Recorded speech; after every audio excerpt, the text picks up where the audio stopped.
Chers membres du RSSMO, chers invités, chers partenaires, chers participants, c'est avec un immense plaisir que je vous souhaite la bienvenue au colloque annuel sur l'employabilité placé sous le thème cette année « Le cœur et le code, deux intelligences, une même mission accompagnée avec humanité à l'ère de l'intelligence artificielle ».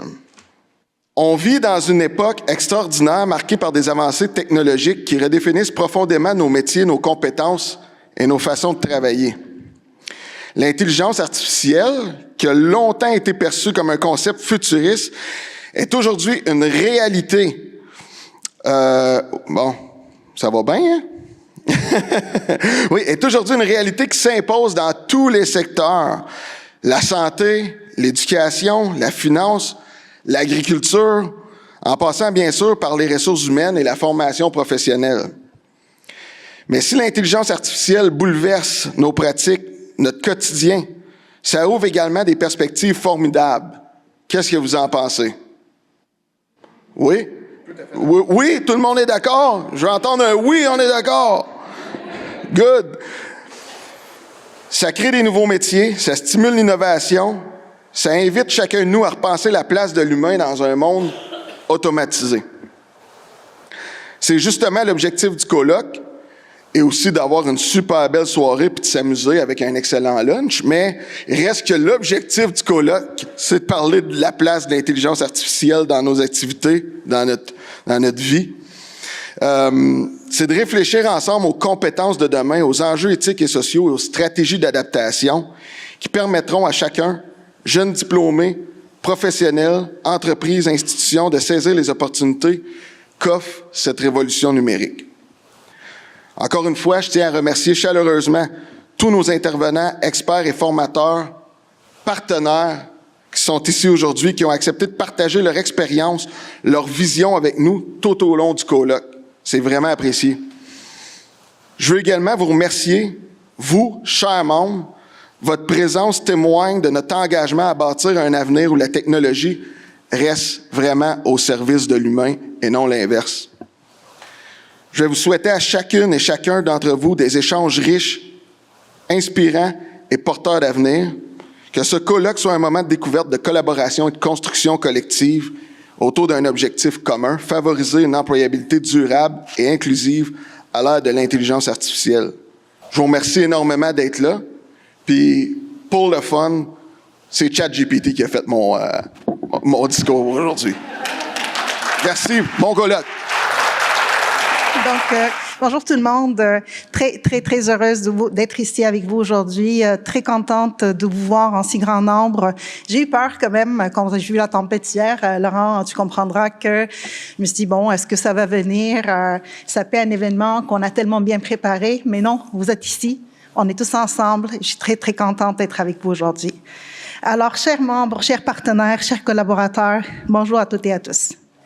Quel bonheur de vous retrouver ici à Victo pour notre 25e colloque annuel. Mine de rien, c'est notre 25e encore. Donc, oui. Ce moment, c'est plus qu'un rendez-vous dans le fond. Ce moment, c'est un rendez-vous professionnel, c'est un souffle collectif. C'est l'occasion de nous retrouver entre alliés, de se reconnaître dans nos parcours et de nourrir ensemble une vision d'avenir. Cette année, notre thème, le cœur et le code, deux intelligences, une même mission, résume parfaitement le moment que nous vivons. Nous sommes à une époque où l'intelligence artificielle s'invite partout, dans nos outils, nos communications, nos services et parfois dans nos décisions. Mais dans notre réseau, nous croyons profondément que la technologie doit servir l'humain. Jamais l'inverse. Je pense à une conseillère qui m'a dit récemment quelque chose qui m'a beaucoup touchée en fait.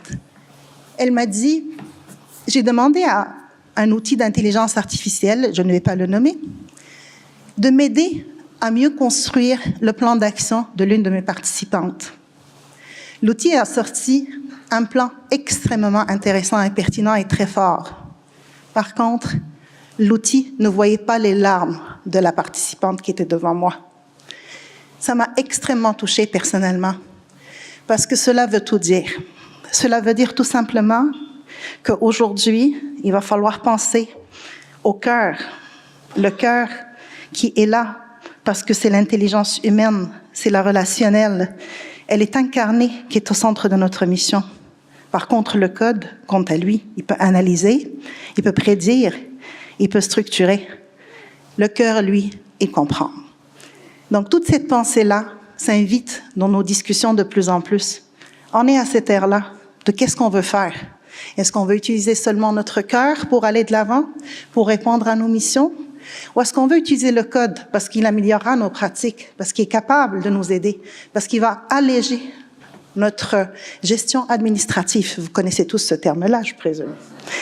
Alors, nous ne sommes pas contre l'innovation. Au contraire, en fait, notre réseau innove depuis des décennies, souvent bien avant qu'on en parle. Nous avons inventé des approches, des programmes, des outils qui ont transformé des vies. Mais nous affirmons une chose essentielle. L'innovation doit être éthique, inclusive et humaine. Rappelons-nous, on a monté comme réseau Continuum Entreprise, qui s'est après ça transformé en une mesure intégrée de Service Québec, le maintien en emploi. On a monté le programme FIT, qui continue jusqu'à aujourd'hui à placer des dizaines et des centaines de personnes en emploi de façon continue.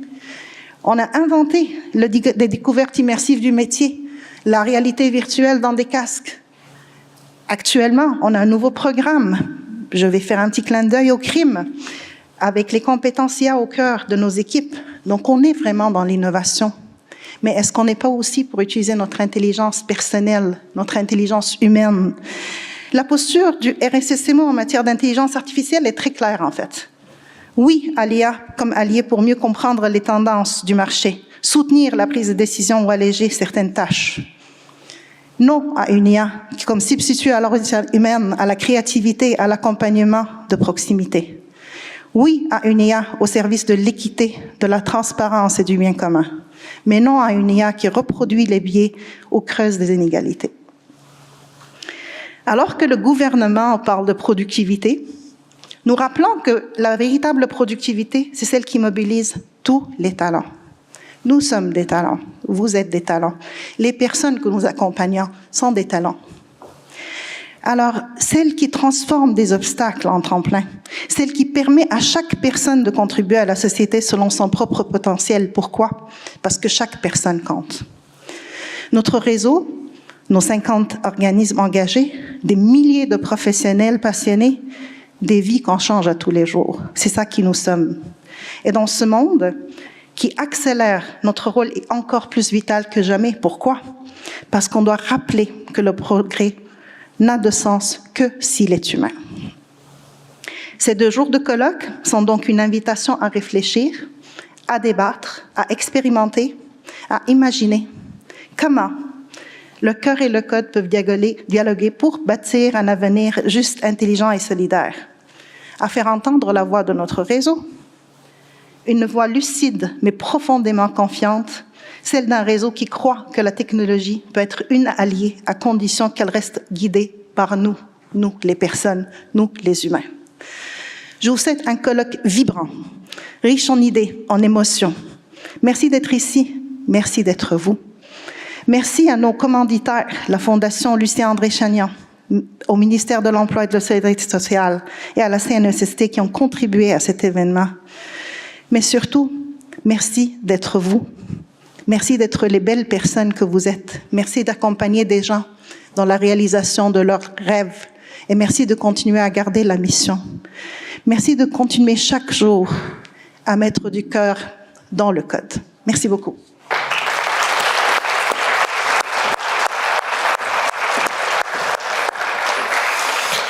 Merci Nisrine. On va bientôt aller vers notre première conférence de ce matin. Et tout le monde sait c'est quoi un philosophe ici. Et je pourrais prendre le micro puis aller vous demander votre perspective. Pour moi, un philosophe, c'est facile. C'est Père Caron, en 2e année de cégep, dans mon cours de philosophie 101. Un homme extraordinaire. C'était un philosophe. Il y a aussi Platon, Aristote, certains philosophes comme ça. Mais un philosophe, j'ai ressenti le besoin d'aller chercher une définition. Puis cette définition-là, Joël, elle a été pour moi une seconde révélation parce que je lui ai avoué quelque chose. J'ai lu son livre sur la plage en Espagne la semaine dernière. Ça se lit très bien. Je vous le dis, ça se lit très bien. Un philosophe, c'est une personne qui pratique la philosophie. Alors là, on a un bon début. C'est-à-dire qui recherche les raisons fondamentales des choses, qui réfléchit le sens de la vie et les questions existentielles. Il peut être un penseur qui élabore une doctrine, une philosophie, un spécialiste de la philosophie, ou une personne qui vit selon un mode de vie axé sur la sagesse et la réflexion. Je trouve ça fascinant parce que on aurait pu, Nisrine, son équipe, qui est d'ailleurs fantastique, qui aurait pu choisir plein de personnes pour venir parler d'intelligence artificielle. Mais le choix d'aller chercher quelqu'un qui est, oui, chez Technocompétences, ça aide, je dois l'admettre, mais qui a aussi une expertise, une manière de réfléchir dite philosophique. Joël va venir nous parler de comment accompagner avec humanité à l'ère de l'IA. Dans un contexte où l'intelligence artificielle transforme les pratiques professionnelles, on va explorer comment intégrer ces technologies pour préserver la dimension humaine. Dénoncer les dérives industrielles et utilitaristes du système d'éducation québécois, qui fabrique des diplômes au lieu de fabriquer des citoyens. Voilà l'essence d'un livre qu'elle a écrit. Et je vous dis, ça se lit bien pour un ouvrage philosophique. Joël, je vais t'inviter, s'il te plaît, à monter, et puis on va commencer avec notre première conférence. Génial. Alors, merci beaucoup de l'invitation. Moi, j'ai pris la route hier, et en tant que bonne charlevoisienne, j'adore ces conditions de route-là. Ouais, j'ai grandi dans un magnifique lieu du territoire québécois qui permet, en fait, de grandes révélations philosophiques parce que l'immensité, en fait, nous traverse complètement.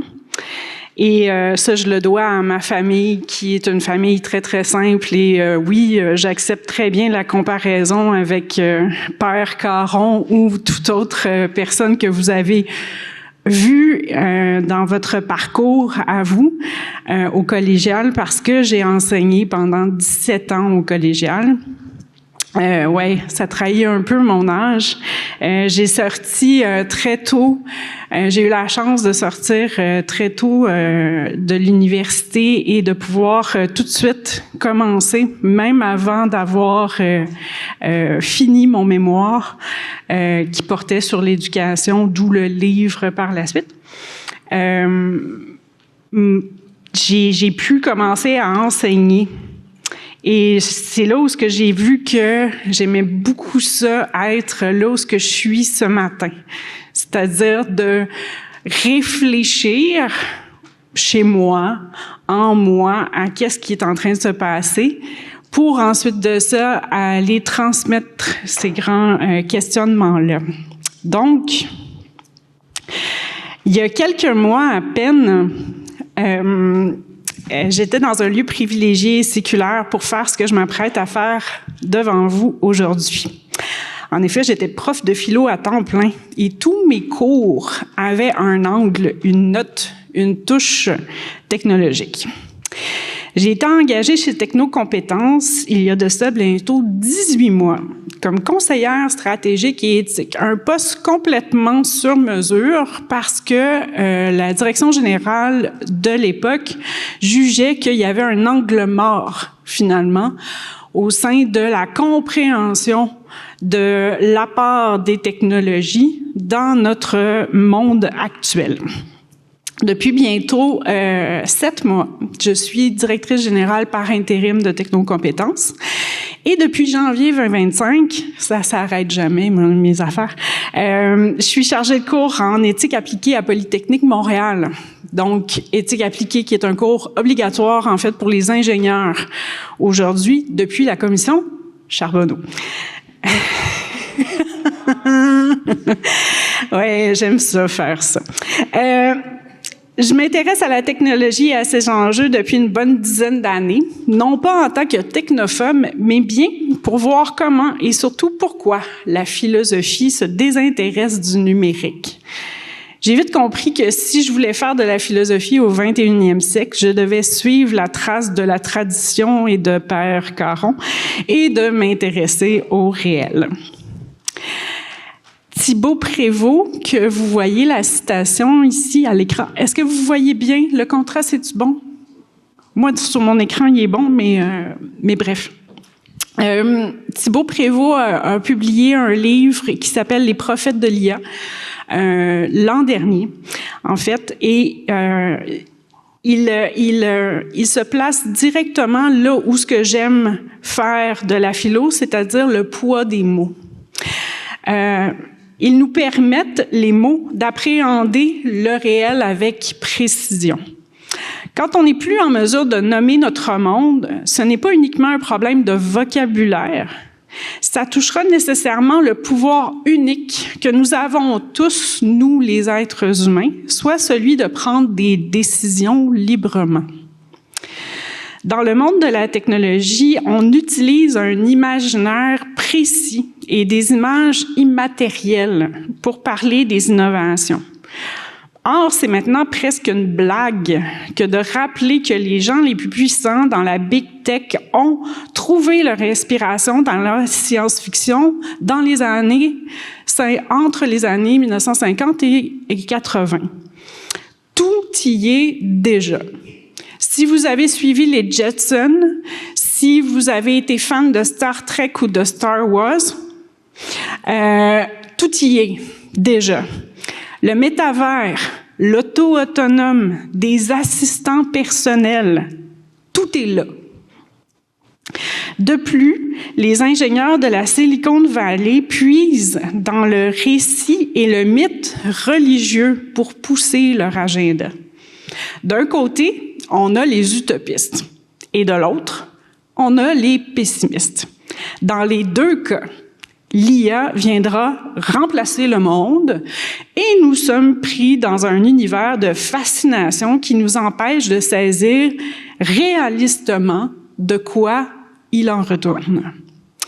Selon Thibaut Prévost, dans Les prophètes de l'IA, chaque innovation de l'IA s'accompagne des mêmes prophéties et des mêmes avertissements. Seul le vocabulaire change, dit-il, éternellement mis à jour pour donner l'illusion d'une nouveauté. Et ça, c'était tel quel dans son livre. Aussi bien dire que ça manque d'imagination. Ou mieux, c'est que c'est leur imaginaire, en fait, qui nous est imposé comme structure de notre monde. Ils imposent leur propre carte de territoire et de compréhension du monde.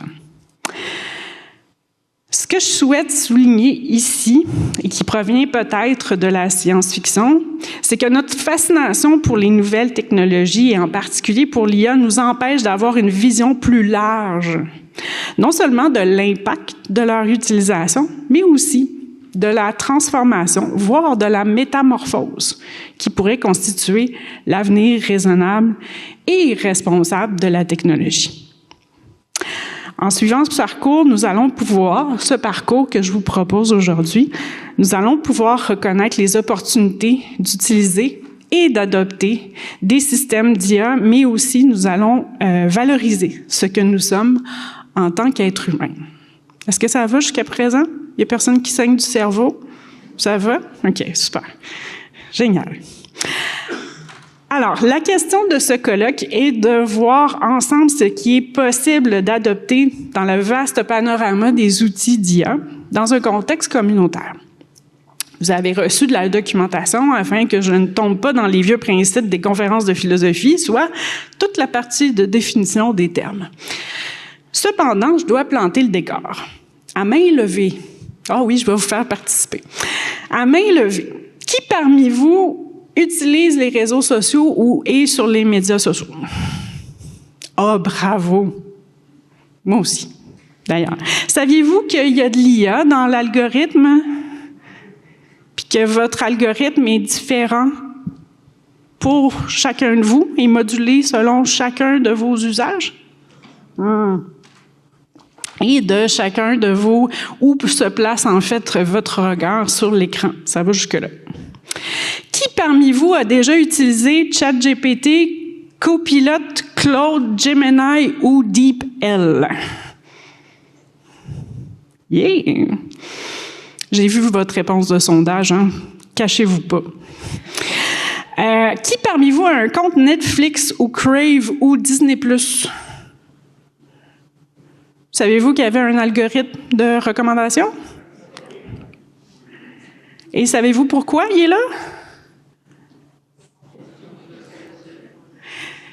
C'est une question d'économie d'attention. On veut vous garder le plus longtemps possible sur la plateforme. Fait que c'est pour ça que vous scrollez down, vous défilez le plus possible, puis ça vous prend une éternité à trouver un film.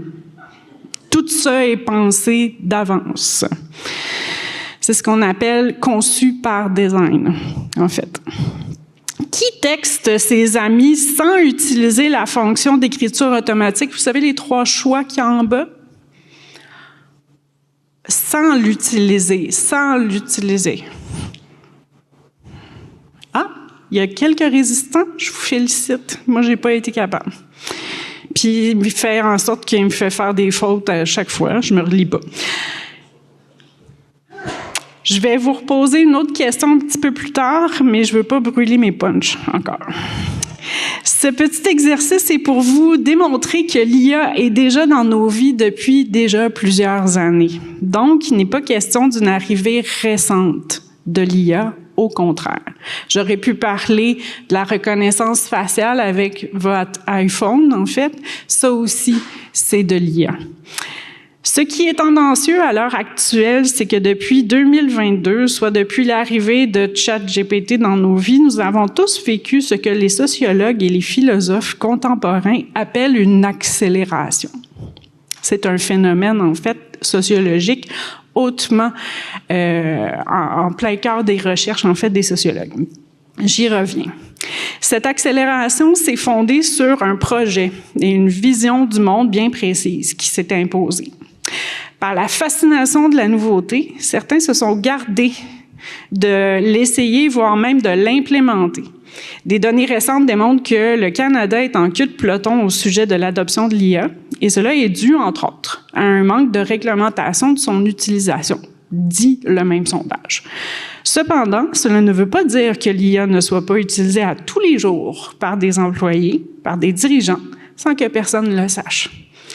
C'est un phénomène qui a pris de la vitesse. Et cette vitesse-là est prise depuis 3 ans. Revenons au terme de l'accélération.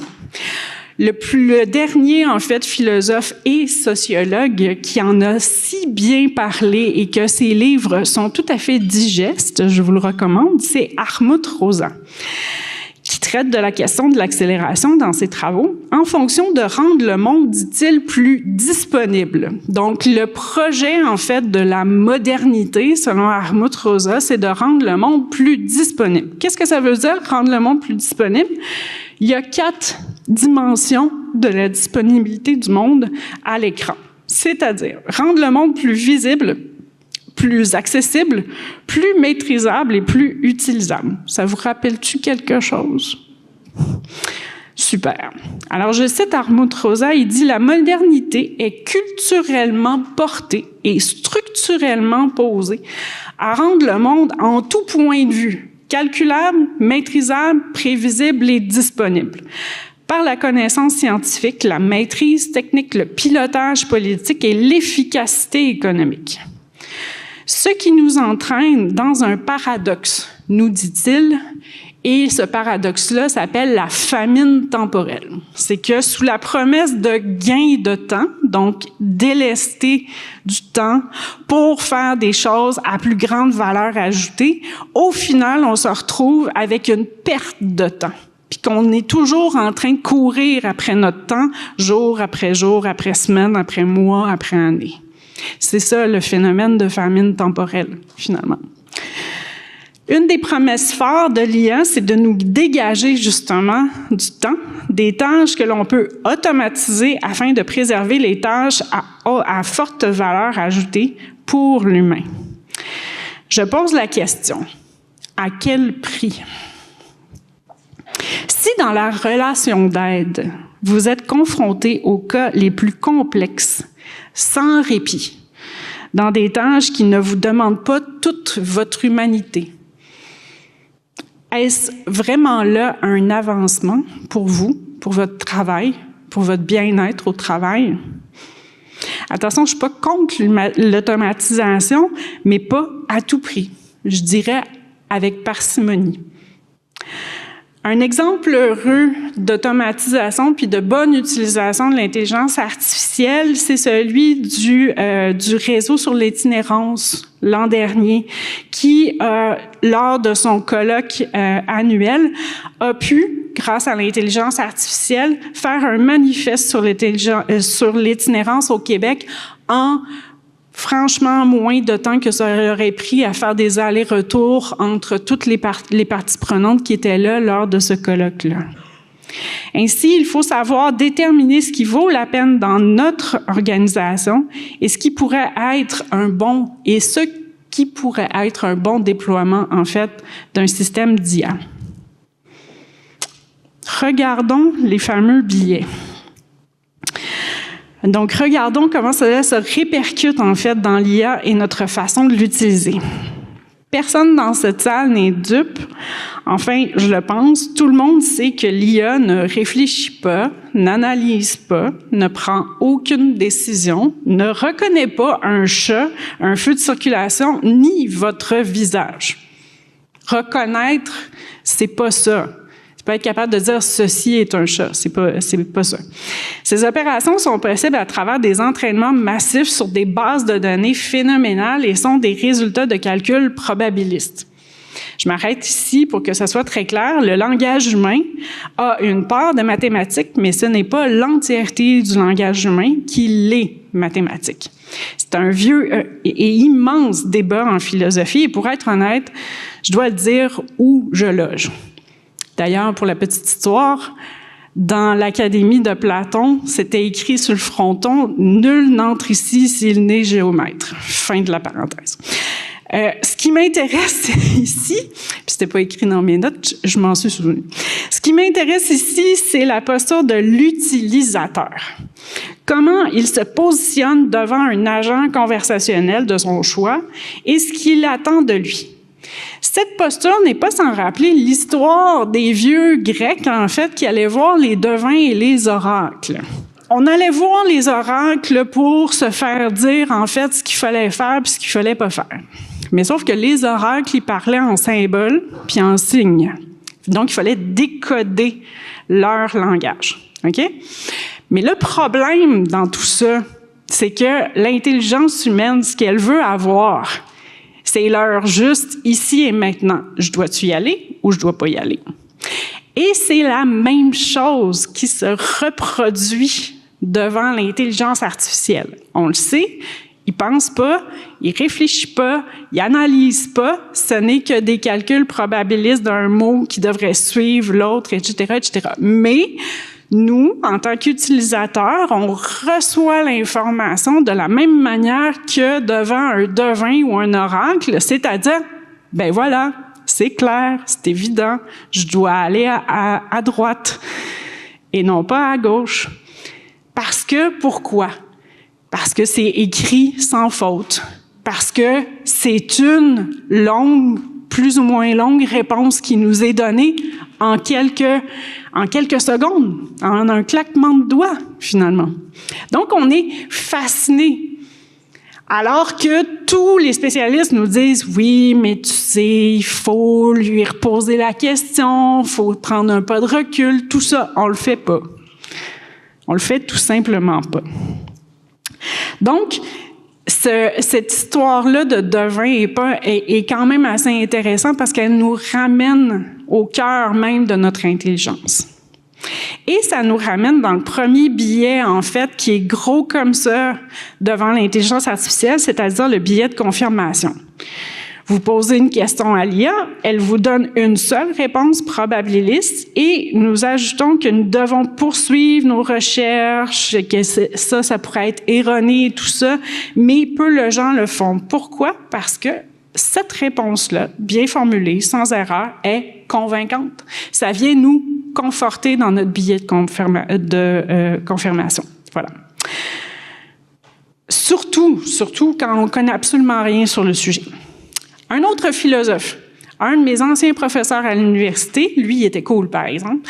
Il s'intéressait déjà à la technologie alors qu'on était au début des années 2000. Fait que c'était vraiment un nerd, a publié cette année un livre qui s'appelle « La Déclaration pour l'esprit humain », en fait. Et il dit ceci. Oui, c'est ça. Il dit dans son livre que utiliser à tout va, une telle application bouleverse le rapport au savoir, à la vérité, à la créativité et d'une manière générale à ce que veut dire la production de l'esprit, puisqu'elle dispense l'esprit de tout travail pour en produire précisément.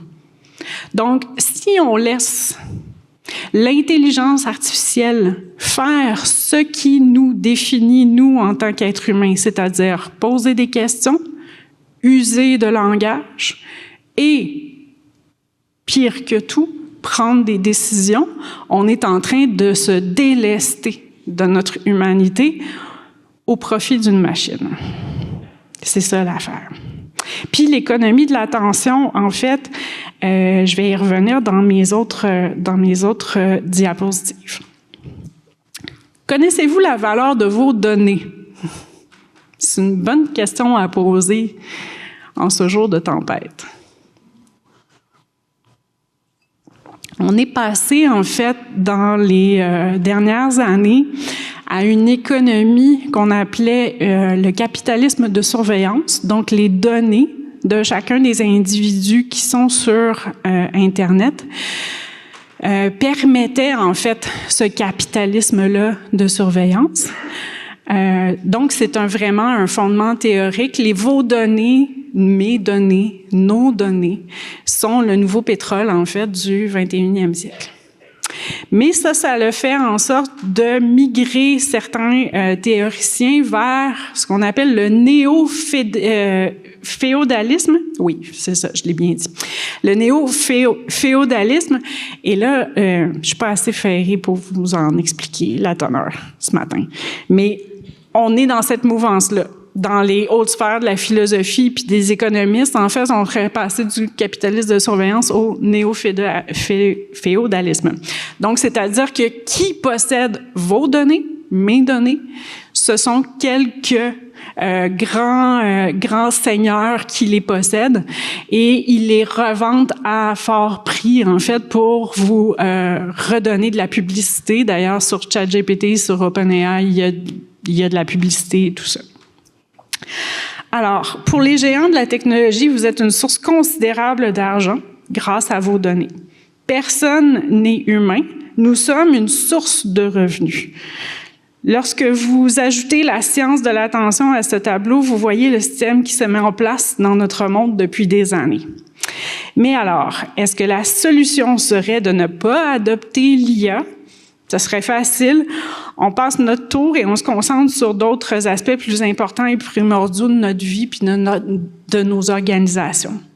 En fait, la question reste pertinente et difficile à répondre aussi rapidement. Je vais poser une question toute simple. Et là, c'est maintenant le temps où je vous redemande de participer. Qui n'utilise pas son GPS pour faire un trajet en voiture? Oh, bravo, monsieur! Il était tout seul derrière à lever sa main. Saviez-vous que les applications comme Google Maps et Waze et tout ça vous dispatchent sur la route? Le saviez-vous? Non? Je vais vous raconter une anecdote. Il y a à peine de cela 1 mois, j'étais invitée à un panel, comme je vais faire après cette conférence, et je sortais d'une grosse journée de télétravail, puis je décide de prendre ma voiture, il pleut cette journée-là. Je consulte Google Maps. Il me dit, si tu pars en transport en commun, ça va te prendre le même temps que si tu prends ta voiture malgré le trafic. Je décide de prendre ma voiture. J'arrive sur Vigée. Google Maps me dit que ça va me prendre encore 20 minutes me rendre à destination. J'étais à l'ETS, donc il fallait que je traverse le triangle des Bermudes, en fait, du trafic montréalais, que je ne connaissais pas par ailleurs. 55 minutes plus tard, j'avais avancé de 600 mètres, il me restait 800 mètres et je ne bougeais plus. J'étais en communication, en message texte, en fait, avec la personne qui organisait le panel. J'ai été obligée d'annuler ma participation à 800 mètres de mon lieu où j'étais attendue parce que je voyais pas comment j'allais pouvoir m'y rendre. J'ai jamais fait ça de ma vie. Alors, qu'est-ce que nous dit cette anecdote? 3 choses. Je suis résiliente. Thank God. J'utilise ma voiture à l'heure de pointe. Oui, je sais, je suis consciente de ça. Et troisième chose, j'ai obéi à la machine.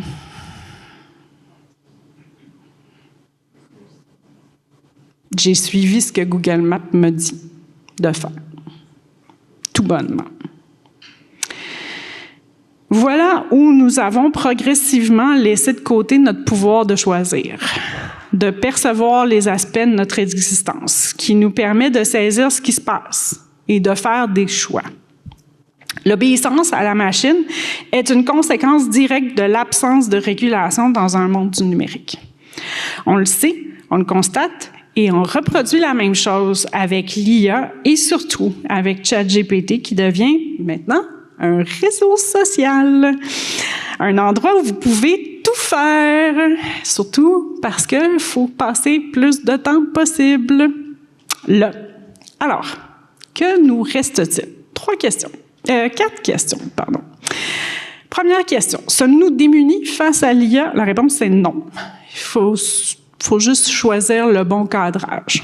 Il faut juste s'asseoir puis choisir un cadrage. Sommes-nous toujours dans la course si on fait de l'IA responsable? Oui, mais il faut s'assurer de ne pas tomber dans le piège du social washing et de bien définir ce que l'on entend par responsable. Il y a une course présentement entre les 2 géants qui sont en fait les États-Unis et la Chine. C'est clair que toutes les autres juridictions mondiales sont à la traîne derrière ces 2-là. Mais quand on se compare à le reste du peloton, il y a des choses à faire, puis il y a des choses à bien faire finalement. Les systèmes d'IA peuvent-ils être éthiques? Bon, ben là, ça, c'est un autre gros débat des théoriciens, en fait, en intelligence artificielle puis en éthique. Il y a certains des théoriciens qui disent qu'on est capable d'implémenter, en fait, ou de coder, finalement, les systèmes d'intelligence artificielle pour prendre des décisions éthiques. On se baserait sur des théories d'Aristote, par exemple, ou de Kant. Je rentrais pas là-dedans. Je donnais des cours, jadis, naguère, à des étudiants. Je passais 3 heures chaque fois pour chaque philosophe. Ça va, je rentrerai pas là. Mais pour moi, en tant que théoricienne, je peux vous le dire que je ne loge pas dans cette façon de concevoir, en fait, l'intelligence artificielle. Pourquoi? Puis c'est ce que je vais vous le dire dans les prochaines slides. Et la 4e question, est-il possible d'adopter et d'implémenter des systèmes d'IA dans nos entreprises? La réponse est oui, à condition, en fait, de se doter d'un cadre d'utilisation, d'opter pour des systèmes d'IA qui répondent à vos besoins et non pas des machines de guerre.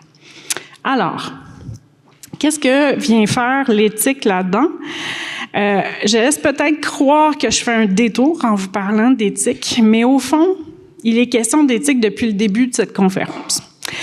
La vérité est dans l'adéquation entre les mots choisis pour dire la vérité, pour dire la réalité. Si vous vous posez la question, devrais-je adopter finalement l'intelligence artificielle dans votre organisation? La réponse, vous êtes en train de faire un choix éthique.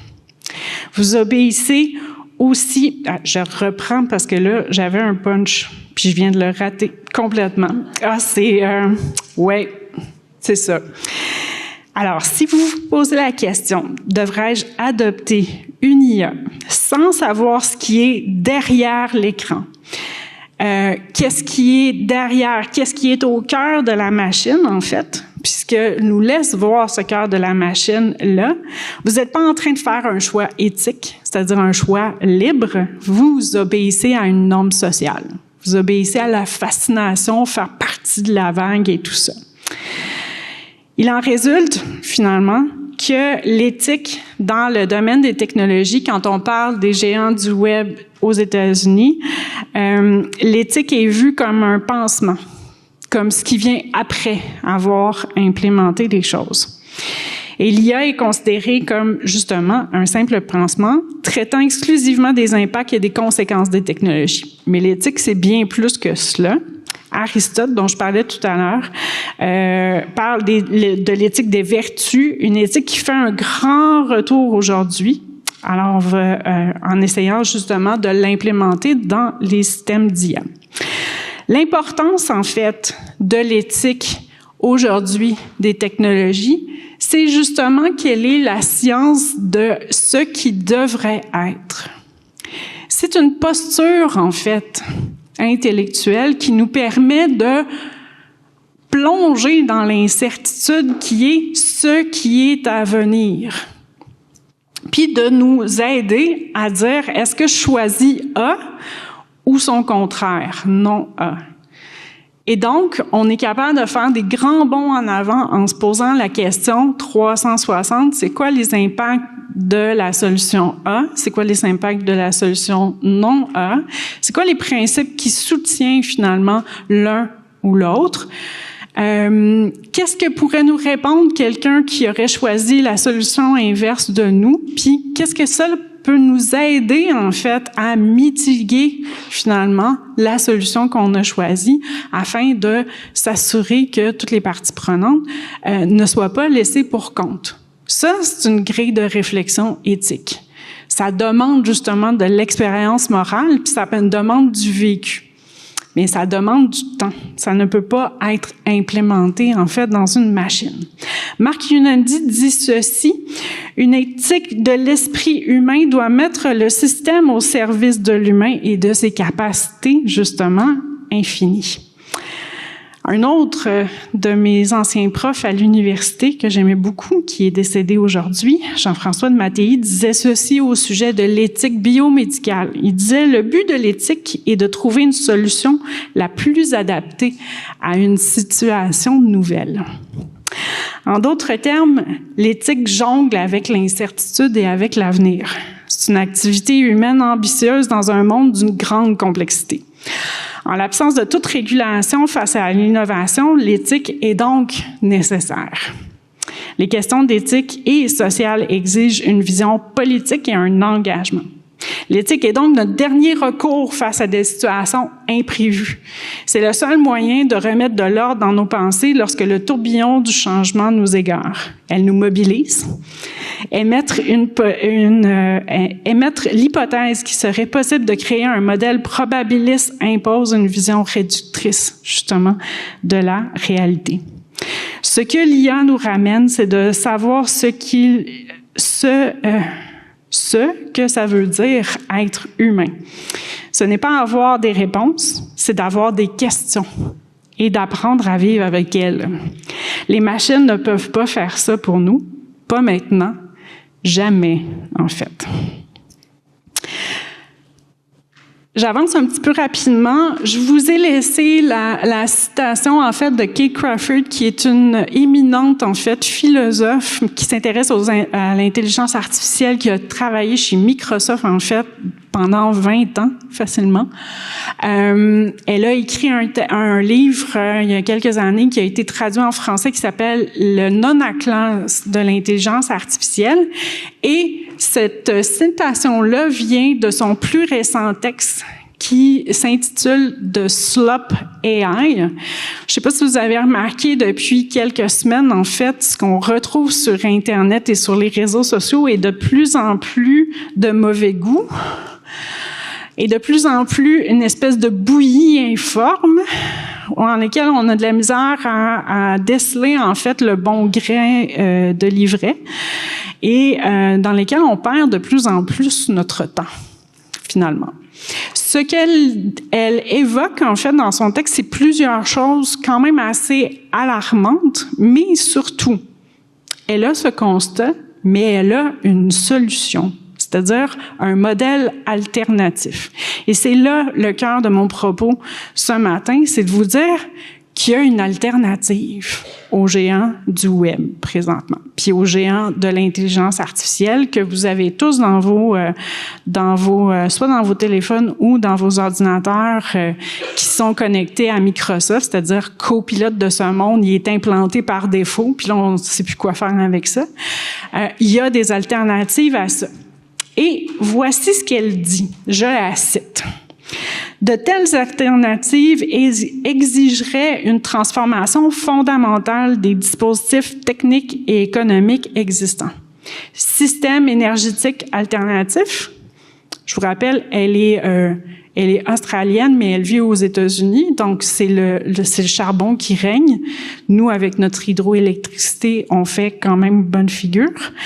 Des modèles de propriété coopératifs, on va parler de mutualisation aujourd'hui, ça tombe bien, et protocoles culturels résistants à l'ingestion, finalement, algorithmique. Cela ne nécessite pas un retour nostalgique aux formes culturelles pré-numériques, mais des pratiques adaptées à des situations écologiques et sociales actuelles. Et voici une autre solution, c'est-à-dire le concept de l'outil convivial. Je vous ramène dans le temps. L'outil convivial, c'est un concept déployé, en fait, par un théoricien qui s'appelle Ivan Illich dans les années 70. Et l'outil convivial veut se mettre en faux, en fait, donc la face opposée aux outils dits standardisés et industriels.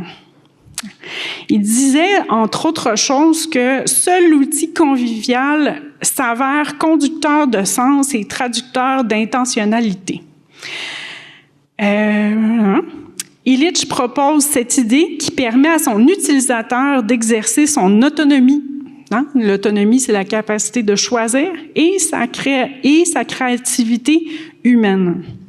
Il établit un contraste entre ces outils conviviaux qui étendent les capacités humaines et les outils de la société industrielle qui ont dépassé cet objectif initial et qui sont devenus destructeurs pour l'autonomie humaine.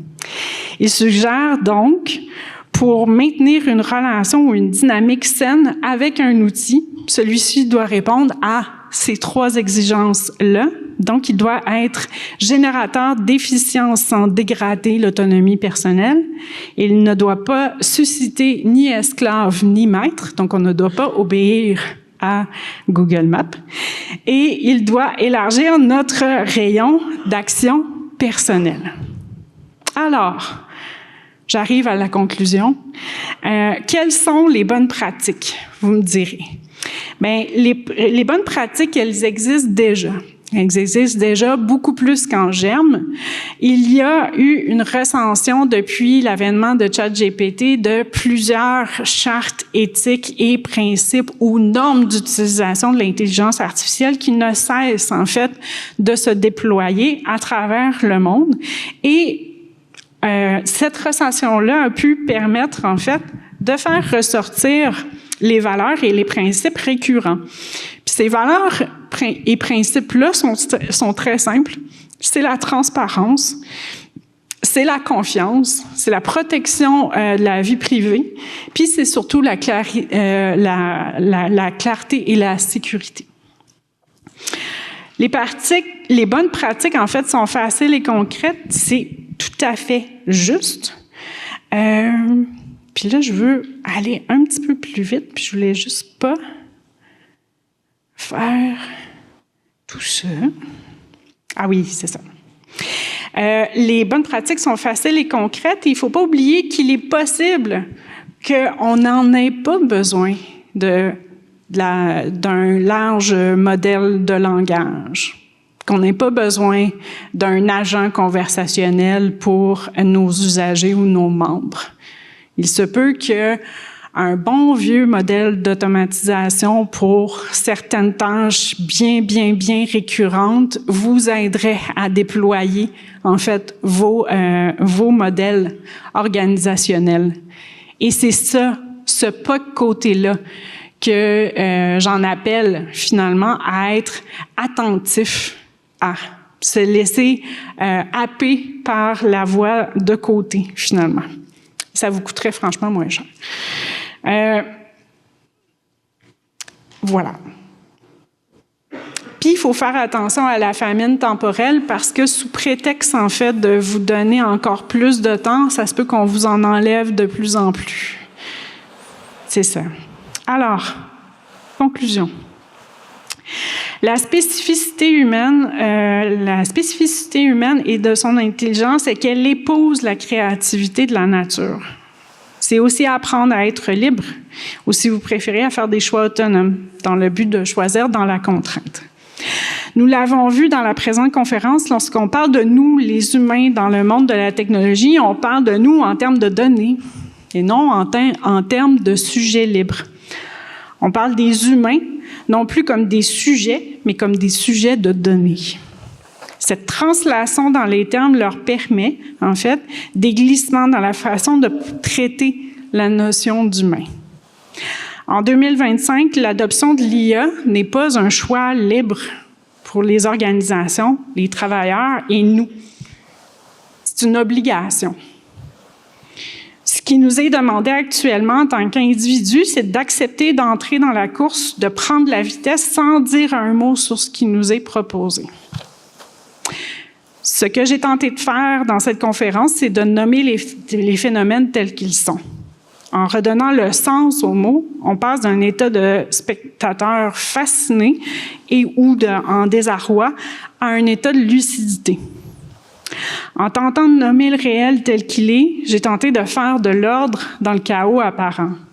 Cela permet de rendre le plein pouvoir décisionnel aux utilisateurs, aux concepteurs, mais aussi aux organisations de choisir. Avec tout ça, je suis consciente que le portrait n'est pas très rose, mais en tant que philosophe, je me dois de rester lucide face au langage pompier de l'industrie. Ah, elle est bien envoyée, hein? Oui, je sais. Pour rappel, je ne suis pas technophobe. Ce que je vois depuis que je m'intéresse à la tech, c'est que progressivement, une conception du monde s'est imposée, accompagnée d'un glissement sémantique notoire. Si nous voulons préserver notre liberté, il faut préserver les mots et leur sens. Le projet proposé par la tech actuellement en est tout autre.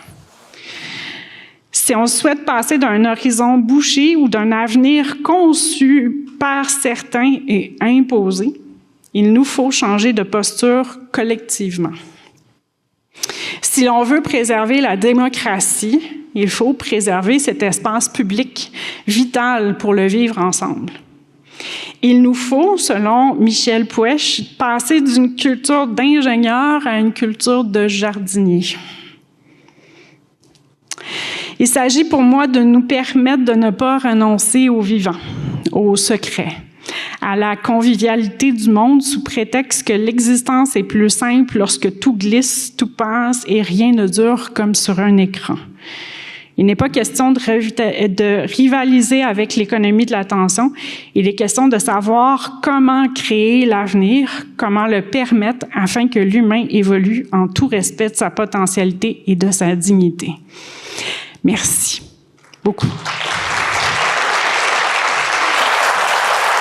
Je vais te donner ça. Je vais prendre ça. Tu vas prendre ça? Non, bien, parfait. On va passer à des questions. J'aurais une clarification. Père Caron était très cool. Le propre de la philosophie, c'est le questionnement critique. C'est clarifier la pensée, c'est comprendre le monde, c'est comprendre l'existence humaine. C'est sûr que c'est ambitieux de commencer un colloque avec sur l'IA avec cette perspective-là. Tu sais, peut-être que quelqu'un se serait dit, pourquoi il m'enseigne pas comment fonctionne ChatGPT en partant? Mais je pense que c'est une prédisposition mentale au reste de la journée. C'est qu'affronter l'IA, j'aurais le goût de dire comme ça, ou s'en faire une perception à travers des mots aussi forts comme l'IA, c'est une série de chiffres de calcul probabiliste. C'est tout sauf une intelligence propre. Ben, quand on se rappelle ça, puis qu'on se fait proposer un plan de traitement, un plan d'amélioration continue, ça, il faut se poser la question sur le fond. Ouais. Merci. Je vous ai dit que j'allais écouter. Hein? Et il y a quelqu'un qui, au milieu de ta conférence, a dit « C'est quand qu'ils servent l'alcool? » Et je trouvais qu'il était de bonne heure. Et cette personne-là, je la connais et elle se reconnaît. Mais je la dénoncerai pas. Mon but, c'est de vous écouter. C'est d'écouter ces commentaires-là parce que c'est vrai que... Ça aurait pris un shooter. Ça aurait pu prendre un shooter. Mais c'est intéressant de se dire, il faut donner une perspective à l'IA. Des questions, on prend 10 minutes. On aura combien de temps? 10 minutes, 1-2 questions. Qui aurait des questions? Qui a envie de se lancer pour une question? Moi, j'ai une question qui me taraude l'esprit depuis un bon moment. C'est vrai que quand on parle d'IA, parler de menaces ou opportunités, on peut en débattre, c'est en débattre. Mais moi, à l'heure actuelle, je me dis, mes parents n'ont pas payé mon bac pour rien. Par contre, je me pose la question, est-ce que je vais payer le bac de mes enfants pour rien? Ouais. C'est une question qui me taraude beaucoup l'esprit. Et du coup, je me pose la question finalement, est-ce qu'on ne devait pas repenser notre curriculum? Je m'explique un peu. Est-ce que peut-être l'université ou l'école d'une manière générale, enfin disons le système éducatif, ne devrait pas plutôt former ce que j'appelle moi des personnes à tout faire, qui sont capables, genre les former à une culture générale et les outiller avec l'intelligence artificielle pour permettre un peu un changement en interne, limiter le turnover en entreprise, genre juste que l'intelligence artificielle soit perçue comme un outil, mais que la personne puisse être aujourd'hui dans un département de comptabilité, le lendemain dans un département de marketing, mais avec toujours ça qui est sa outil, qui est l'intelligence artificielle. C'est un peu comme ça, de manière très optimiste, que j'appréhende l'IA avec mes enfants et leur scolarité. Et j'aimerais vous entendre là-dessus. Merci. Oui, merci beaucoup.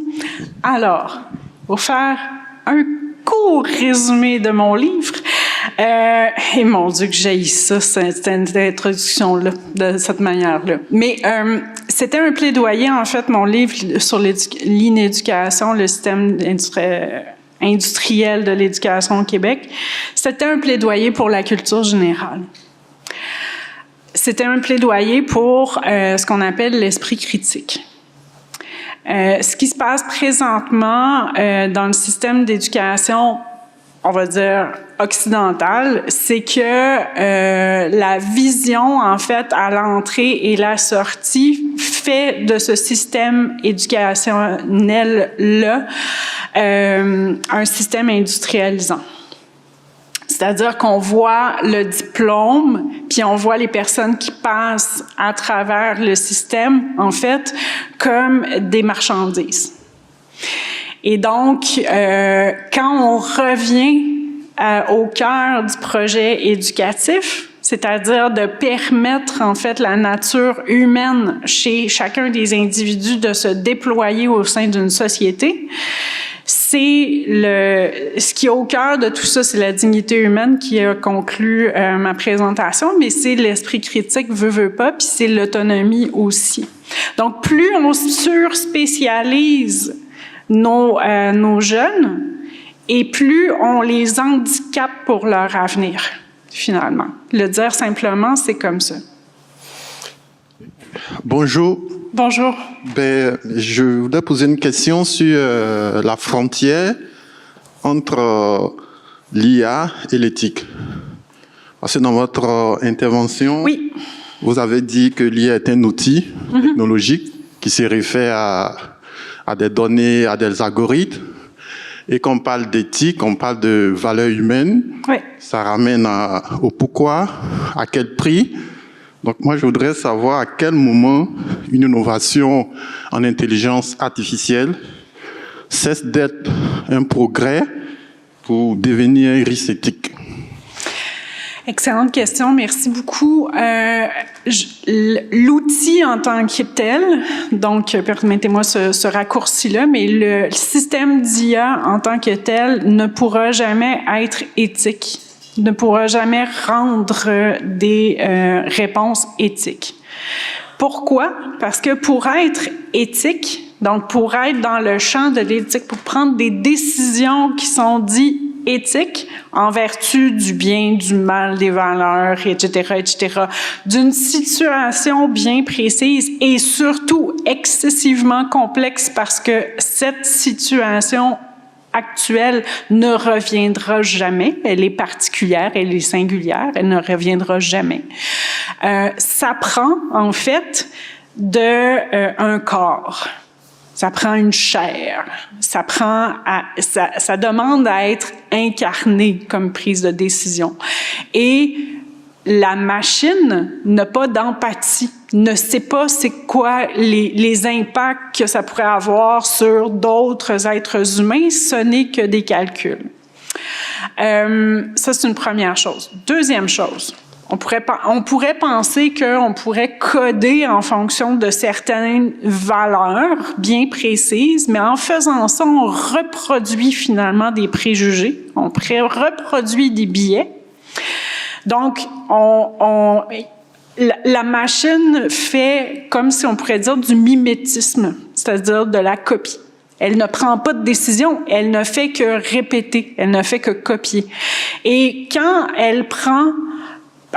on prend une décision sous valeur de calcul probabiliste, mettons, ce que la majorité penserait en telle situation faire, il faudrait faire, je sais pas moi, il faudrait lancer une campagne de déneigement à Montréal parce qu'il est tombé 20 cm, est-ce qu'on doit le faire ou on ne doit pas le faire?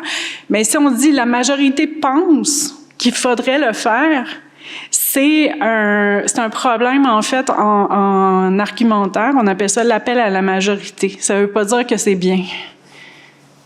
Donc, voyez-vous comment c'est pernicieux, tout ça? Puis ça, c'est parce que j'ai passé 8 ans de ma vie en philosophie à l'université, que moi, ça m'apparaît évident, comprenez-vous? Puis c'est ça qu'on doit prendre chacun de ces angles-là froidement, lucidement, pour dire ça, c'est pas possible. Je ne délesterai pas ce pouvoir-là décisionnel à la machine. Je peux lui demander l'avis en fonction des dernières 100 années, en fait, de déneigement à Montréal. Qu'est-ce qui s'est passé dans à peu près des situations similaires? Elle va nous donner une grille d'analyse et ensuite de ça, la décision finale peut être prise par l'humain. Ah ben là, on est ailleurs. Comprenez-vous un peu la démarche? Tout à fait. C'est ça. Merci.